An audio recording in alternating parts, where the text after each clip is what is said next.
ಭಗವದ್ಗೀತೆಯಲ್ಲಿ ಶ್ರೀಕೃಷ್ಣ ಪರಮಾತ್ಮ ದುರ್ಯೋಧನ ಹತ್ರ ಕೇಳ್ತಾನಂತೆ, ದುರ್ಯೋಧನ ನಿನಗ್ ಗೊತ್ತಿದೆ ನೀನ್ ಮಾಡ್ತಾ ಇರೋದೇನು ಸರಿ ಇಲ್ಲ ಅಂತ. ನಿಮ್ಮ ತಮ್ಮಂದ್ರನ್ನ ಅಣ್ಣಂದ್ರನ್ನೆಲ್ಲ ಆಚೆ ಆಗ್ತಾ ಇದೆಯಾ, ಜಗಳಕ್ಕೆ ಕರೀತಾ ಇದೆಯಾ, ತಪ್ಪು ಅಂತ ಗೊತ್ತಿದೆ. ದ್ರೌಪದಿ ಸೀರೆ ಎಳಿತಾ ಇದೆಯಾ, ತಪ್ಪು ಅಂತ ನಿನಗೆ ಗೊತ್ತಿದೆ, ಆದ್ರೂ ಯಾಕೆ ಮಾಡ್ತಾ ಇದೀಯಾ? ಅದಕ್ಕೆ ದುರ್ಯೋಧನ ಸಖತ್ ಆನ್ಸರ್ ಹೇಳ್ತಾರೆ. ನಮ್ ಲೈಫೇ ಚೇಂಜ್ ಆಗತ್ ನೋಡಿ ಈ ಆನ್ಸರ್, ದುರ್ಯೋಧನ ಹೇಳಿರೋ ಆನ್ಸರ್ ಇಂದ. ಕೃಷ್ಣ, ನನಗ್ ಗೊತ್ತಿದೆ ನಾನು ಮಾಡ್ತಾ ಇರೋದು ತಪ್ಪು ಅಂತ, ಆದರೆ ತಮ್ಮಂದ್ರ ಜೊತೆ ಅಣ್ಣಂದ್ರ ಜೊತೆ ಜಗಳ ಆಡಿದಾಗ, ಆಸ್ತಿಗೋಸ್ಕರ ರಾಜ್ಯಕ್ಕೋಸ್ಕರ ದ್ರೌಪದಿ ಸೀರೆ ಹೇಳಿದಾಗ ನನಗ್ ಸುಖ ಸಿಗ್ತಾ ಇದೆ. ಯಾವ್ದು ರೈಟು ರಾಂಗು ಅಂತ ನನ್ನ ಮೈಂಡ್ ಬರ್ತಾ ಇಲ್ಲ. ಸುಖ ಯಾವ್ದು ಕೊಡುತ್ತೋ ಅದನ್ನ ನಾನು ಮಾಡ್ತಾ ಇದ್ದೀನಿ. ದುಃಖ ಅದರಲ್ಲಿ ರೈಟ್ ಇಲ್ದೆ ಹೋದ್ರೂ ನಾನು ಮಾಡುವಂತ ಪರಿಸ್ಥಿತಿಯಲ್ಲಿ ಇದ್ದೀನಿ. ರೆಡ್ ಲೈಟ್ ಇದೆ, ನಿಂತ್ಕೋಬೇಕು ಅಂತ ಗೊತ್ತಿದೆ, ಆದರೂ ನೀವು ಪರವಾಗಿಲ್ಲ ಅಂತ ಹೋಗ್ತಿರಲ್ಲ. ನಿಮ್ಗೂ ದುರ್ಯೋಧನಗೂ ಏನು ವ್ಯತ್ಯಾಸ ಇಲ್ಲ.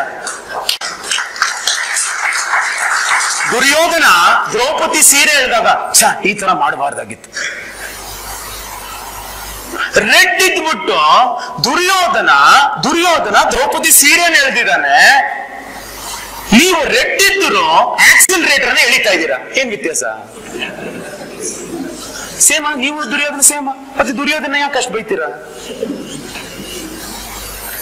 No entry, 24 hours no entry. ದೊಡ್ಡದಾಗಿ ಅರ್ಥ ಆಗೋ ರೀತಿಯಲ್ಲಿ ಇಂಗ್ಲಿಷ್ ಅಲ್ಲಿ ಕನ್ನಡದಲ್ಲೂ ಬರ್ದಿದ್ದಾನೆ. ಹಿಂಗ್ ಆರೋ ಮಾರ್ಕ್ ಹಾಕಿ ನೋ ಎಂಟ್ರಿ ಸ್ಪಷ್ಟವಾಗಿ ಬರ್ದಿದ್ದಾನೆ ಅಲ್ವಾ? ದ್ರೌಪದಿ ಪಾಂಡವರಿಗೆ, ದುರ್ಯೋಧನಿಗೆ ನೋ ಎಂಟ್ರಿ. ಕರೆಕ್ಟಾ? ಅಯ್ಯೋ, ನೋ ಎಂಟ್ರಿ ಅಲ್ಲೆಲ್ಲ ಹೋಗ್ತಿದ್ದಾನಲ್ಲ ದುರ್ಯೋಧನ ಹೇಳ್ತೀರಾ? ನೀವು ಮಾಡ್ತಾ ಇರೋದು ಅಂದರೆ ಬೇರೆಯವರು ತಪ್ಪು ಮಾಡಿದಾಗ ಬರುತ್ತೆ, ನಮ್ಮದ ತಪ್ಪು ನಮ್ಗೆ ಕಾಣಿಸಲ್ಲ. ಗೊತ್ತಿದೆಯಾ? ಗೊತ್ತಿದೆಯಲ್ಲ ನೋ ಎಂಟ್ರಿಲಿ ಹೋಗ್ಬಾರ್ದು ಅಂತ. ಹೆಲ್ಮೆಟ್ ಹಾಕೋಬೇಕು ಗೊತ್ತಿದೆಯಲ್ಲ, ಮೊಬೈಲ್ ಅಲ್ಲಿ ಮಾತಾಡಬಾರ್ದು ಗೊತ್ತಿದೆಯಲ್ಲ, ಓಡಿಸ್ಬೇಕಾರೆ. ಗೊತ್ತಿರೋದು ಬೇರೆ, ಗೊತ್ತಿರೋದು ಮಾಡೋದು ಬೇರೆ. ಇದೇ ಪ್ರಶ್ನೆ ಅರ್ಜುನನ್ ಕೇಳ್ತಾನೆ ಶ್ರೀಕೃಷ್ಣ ಪರಮಾತ್ಮ. ಅದಕ್ಕೆ ಅರ್ಜುನ ಹೇಳ್ತಾನೆ, ನನ್ಗೆ ಯಾವ್ದು ಸುಖ ಕೊಡುತ್ತೋ ದುಃಖ ಕೊಡುತ್ತೋ ಗೊತ್ತಿಲ್ಲ ಶ್ರೀಕೃಷ್ಣ, ಆದರೆ ನನಗೆ ಯಾವ್ದು ರೈಟ್ ಅನ್ಸುತ್ತೋ ರಾಂಗ್ ಅನ್ಸುತ್ತೋ ಅದೇ ನನ್ನ ಲೈಫಲ್ಲಿ ಮಾಡೋದು. ನನ್ನ ಬ್ರದರ್ಸ್ ಕೊಲ್ಲೇಬೇಕು. ನನ್ಗೆ ಯಾರು ಆಚಾರ್ಯ ಹೇಳ್ಕೊಟ್ರು ಅವ್ರನ್ನು ನಾನು ಕೊಲ್ಲೇಬೇಕು. ಯಾಕೆ? ಪ್ರಪಂಚಕ್ಕೆ ಬೇಕಾಗಿರೋದು ಅದು ರೈಟ್. ನಾನು ಯಾವ್ದ್ರಲ್ಲಿ ಸುಖ ಇದೆ ದುಃಖ ಇದೆ ಅದ್ರ ಮೇಲೆ ಡಿಸಿಷನ್ ತಗೊಳ್ಳಲ್ಲ.